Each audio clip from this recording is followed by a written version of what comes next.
what I want to do is go through a few slides here that just talk about, I talked about what makes feast different, and then the community engagement piece, why do we think that's been successful? And it's because we get a broad representation of the food system. If you look at our manual, we have a very, what we've done is we started with a process, and then after 2 years, we took that process and went back to all the people that had done it before that we'd done the process with and say, how do we make this better? What else would we do? And we talked about, we looked at the ones that we thought had the best attendance and had followed best practices, and then we documented all that and added it to our manual.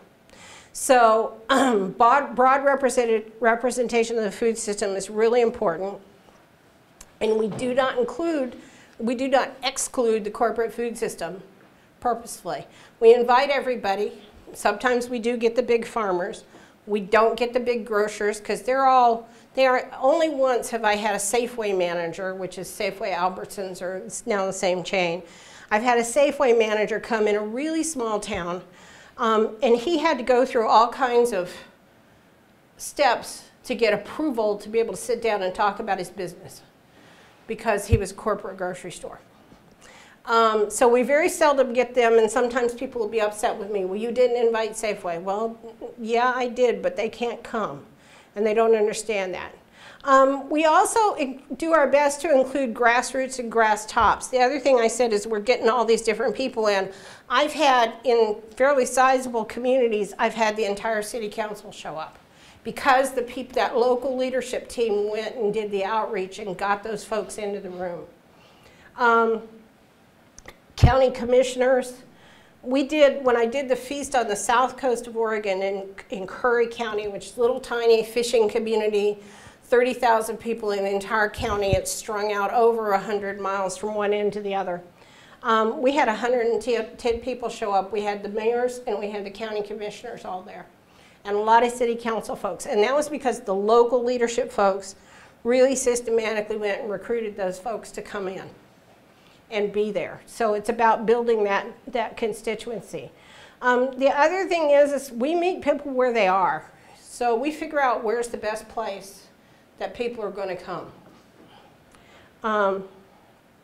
And also when we're doing our community food assessments, and I have the young folks out there, I've had people who went on branding so they could interview a rancher. I had them go out on the fishing boat so they had time to talk to the fishermen. I mean, we just try to be where people are and think about what it is how we best get them so they're in a position where they don't, number one, don't feel awkward about being interviewed and just have a conversation. We do personal invitations for people to tell their story on our local panels, and also to make sure that and we talk to people about being in the room so that they can share their opinions and their stories as we're doing the action planning. Like I said, we emphasize action, because if people just feel like they came and had a nice talk and they walk away, nothing happens. So we emphasize action and we emphasize local ownership. It's not something that we own, it's something the community owns. And we, once again, include the voice of those experiencing food insecurity.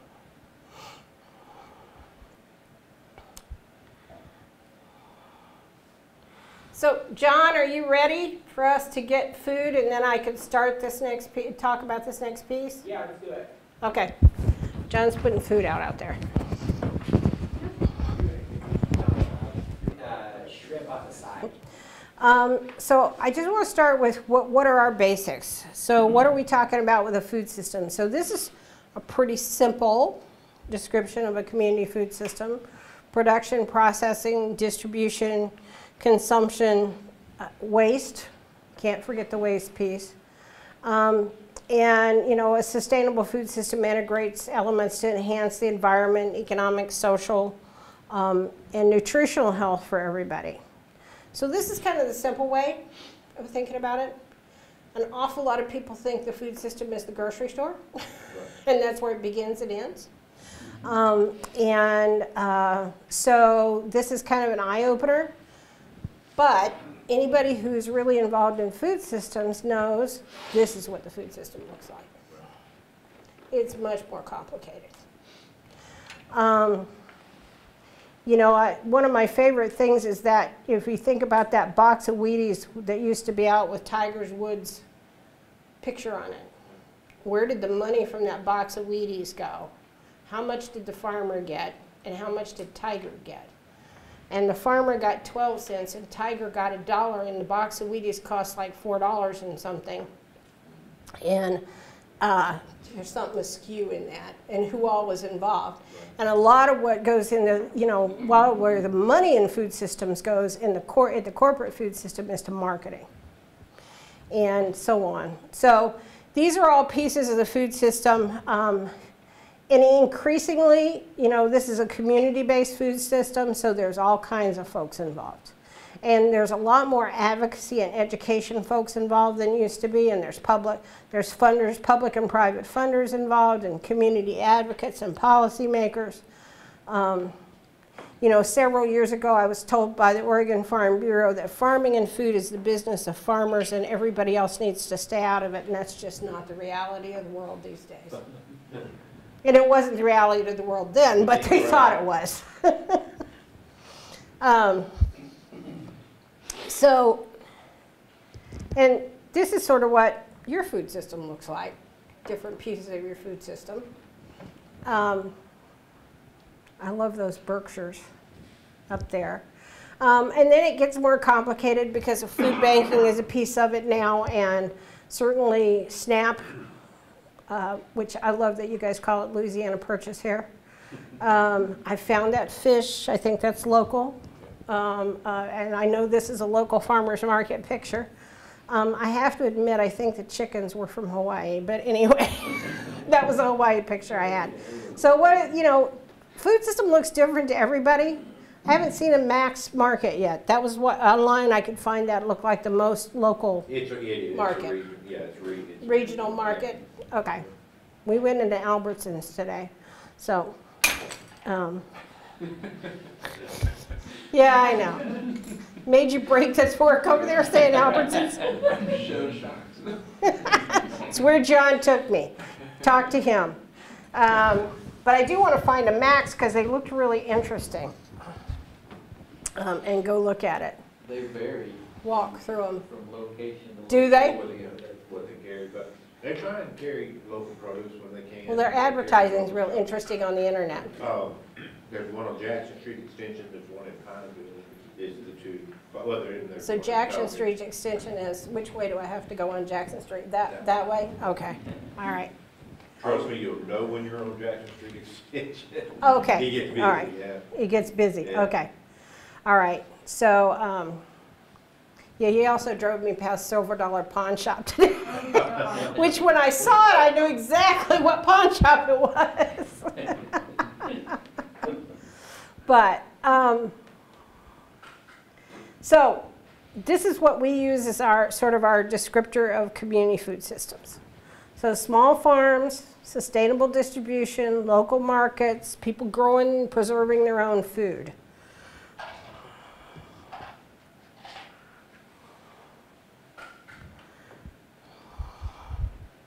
And this is one we've worked with the definition of is resilience. So what's resilience? It's the opposite of being vulnerable. And resilient food systems can withstand political, economic, social, and environmental shocks. I think one of the best examples of the breakdown of a food system was Katrina. You talking my language? Yeah. And I was there the next September. I think that was when I was out there. It was the next September. And saw some of the stuff they were doing in the 9th Ward with tilapia and, you know, fish production, hydroponics, that kind of thing. But, and I don't know how much is recovered down there. I really don't.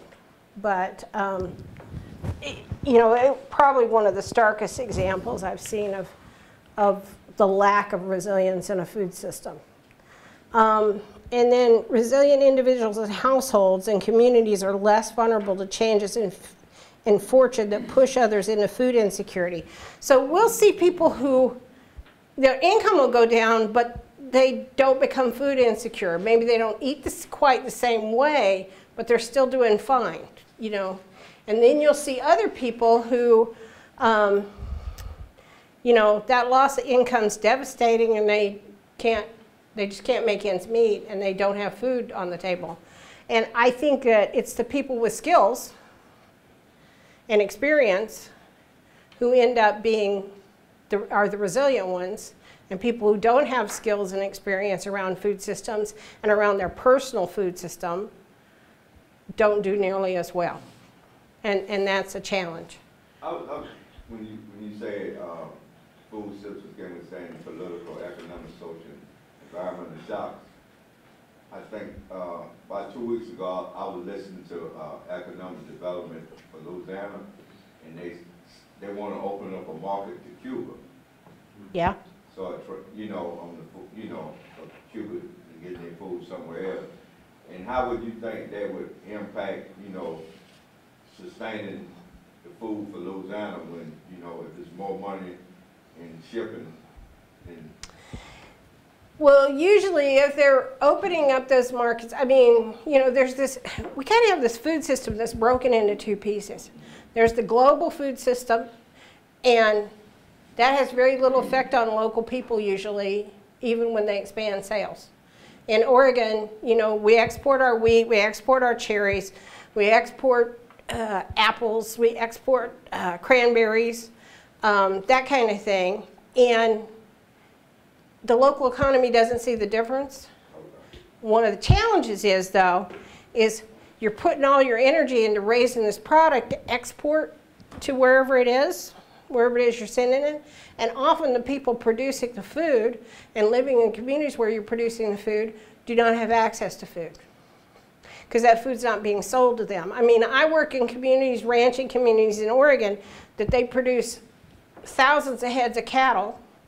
And the woman, the first time I went out to one of these communities that people were describing, I said, well, how do you sell the cattle? Because, you know, in my mind, I grew up on hog farms, and, you know, we took stuff to the auction. Or the buyer came, and then you know, all that stuff. And she said, well, she said, oh no, the buyers don't come anymore. She said, everything's sold by satellite auction. Have you ever seen one of these auctions you have on TV on Saturday morning? So everything's sold by satellite auction. And the way she described it, it sounded like, I mean, yes, trucks come and take the cattle, but it's almost like, you know, UFOs come along and suck them up and they're gone from the community. Because there's no community connection. There's not even a buyer anymore that comes out and looks at your cattle. It's all, you know, you take your phone out there and your satellite phone and you film your cattle and somebody bids on them and they're gone. And you never see the bidder or...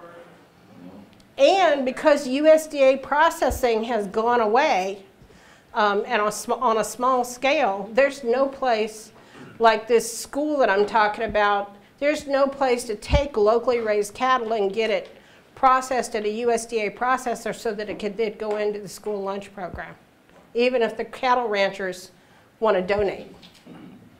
There's no way to do it. So, yeah, the reporter I was talking to this morning, I was saying the same things to him. So local food systems actually support that global food economy piece, because we're actually restoring food to the people who produce the food. And that's a huge piece in restoring that food. My biggest frustration, I have not been to Cuba yet. One of my coworkers is there right now on his honeymoon, but he's actually, the way he went was as a food journalist, a food writer. So he was able to go. They have a very self-sufficient food economy. Yes, they import from Argentina and a few other places, but they raise a lot of their own food there, and they've perfected these patio cows. So literally it's a little, I don't know if you've seen these little chubby cows that stay in the backyard and produce a family's milk, and you know, they eat a lot of pigs, which is the same thing in Hawaii. I did not know how prevalent backyard pigs were until I did work in Hawaii last year. It's really just really common. Who's living in Oahu? Yeah, it's really common even in Honolulu that you'll have backyard pigs. And they've brought in this whole new system from Korea to keep the smell down.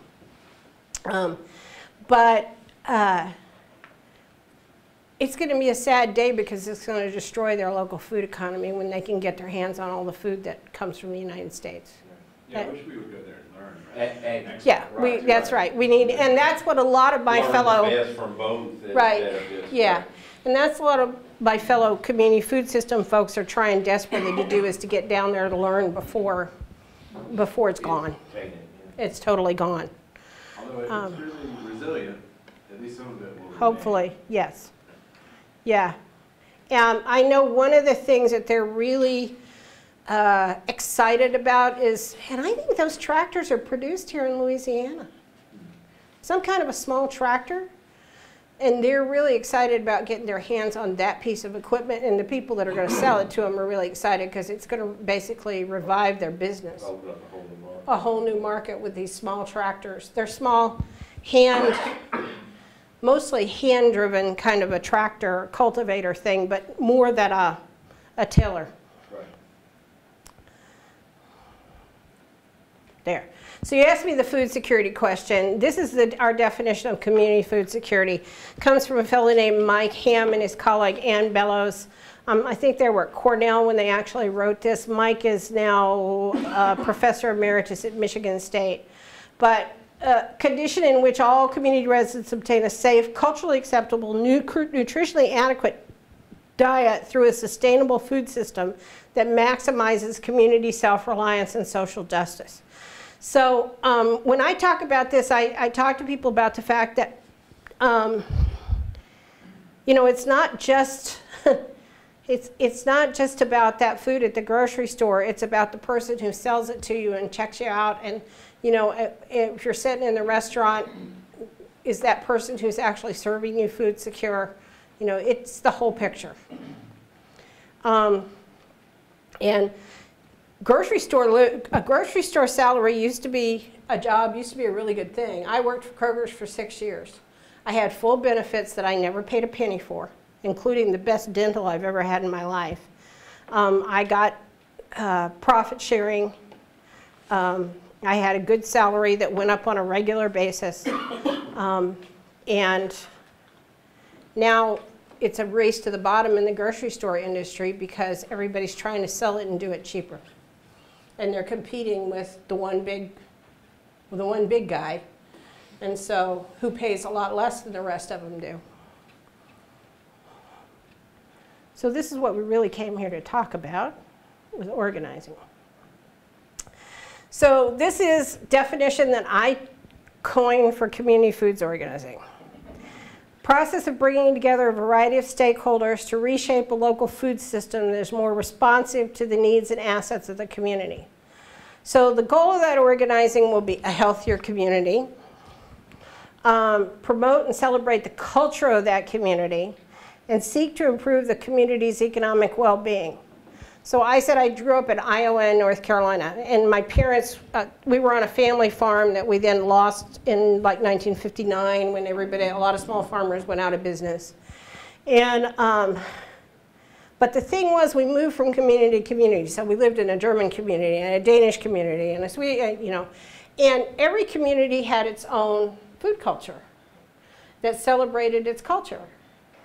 And that's kind of disappeared in a lot of places. And certainly growing up in this, then moving to the South, and Southern foodways definitely celebrate the culture. I was going to say Louisiana still is very right, Louisiana, yeah. You know, and there are places in Texas that, right. The German communities in Texas that really stick to that.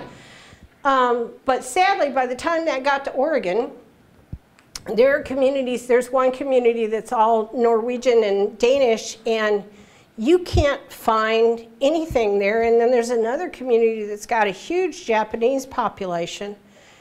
And there's one Japanese restaurant that really is acculturated, right. Though, to what's popular. Right. It's a sushi restaurant. I walked in there one day and they were feeding, because a lot of these Japanese folks are involved in the produce industry out there. And a bunch of the guys from the produce industry, the Japanese guys, were sitting at a table and they had this whole spread of food. And I lived in Japan for a little while and I was going, well, that looks like Mama-san's table. And the woman looks at me and she's like, what? And I said, well, I know what that is and that is and that. And she's going, so they started passing me dishes. But they don't serve that to anybody except when the Japanese people come in. The rest of it is their Americanized menu. You know, so celebrating the culture is really important, because driving through the drive-through window doesn't celebrate our culture. And it also we need to seek to improve the community's economic well-being. And so that's our goal in community foods organizing. Like I said, that's me. So what's our job? I have young people that put these slides together for me, and they put in all these little cute things. So what's our job as a community organizer? So framework and common language, those definitions that I just went through, that's really important. And I really think it's been key in Oregon to us building a knowledge base and building a common language so that we can all talk to each other, for one thing, and so that the funders and the economic development folks and the policymakers now, when you walk into our legislature and start to talk about these things, they'll say to you, oh, so-and-so in my community is doing, and they know what it is. So building that common language has been invaluable for us. And we share that common language not just in the community food systems world, but also across, and farmers markets are part of that, but our statewide Farmers Market Association is another group that we work closely with and share that with. It's also your role to know your community and let them know themselves. So, and when I talk about that is building opportunities for people to talk to each other, but also as you're around the community and working with people, you need to start to connect the dots. So that when people start to talk about their passion or something they'd like to do, then you can say, oh, wait, you know, so-and-so's doing this. Kind of what I do nationally with connecting people all over the place, but that's our job as community organizers, to make those connections. I also think it's really important to be transparent. You have to let people know what your motivation is and what your agenda is. But in general with these things, what you're trying to do is motivate people to take on their agenda and to live out their passion around food systems. Really focus on sharing ownership. And that can be difficult sometimes. There are people who are in this one-person world of what they're about and what they're doing. And, you know, I work with farmers who are like, I'm just farming. And we have a situation on the south coast of Oregon where there's one family who's very involved in cranberries, and they're really trying to do some innovating things around cranberries. And they want all the state money and they want everybody to pay attention. Well, if they would bring all the small cranberry growers together and work on that and share what they've learned and their knowledge and what they're doing, we'd have a fantastic cranberry association that's just charging forward. But they won't do that. They don't want to share the ownership. So helping people to share ownership of the process and of the food system. And when communities do that, I see things happening. Similar region, they've opened a food co-op, little tiny community, like less than 500 people.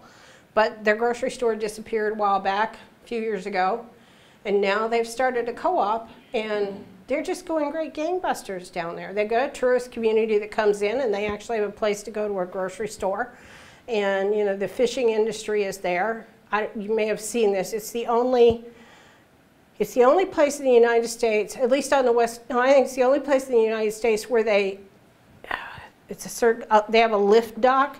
So when fishing boats come in to dock, they don't actually tie up to a dock. They lift them out of the water and put them up It's an extraordinary place to go because you think the whole fleet's in dry dock, and that's not what it is. It's because the sea is so rough, and it can be that rough into the inlet.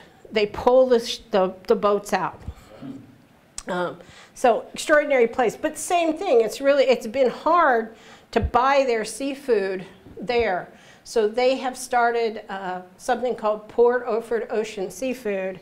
And it's a seafood CF community-supported fisheries thing, and they're selling all up and down the coast of Oregon and into Portland.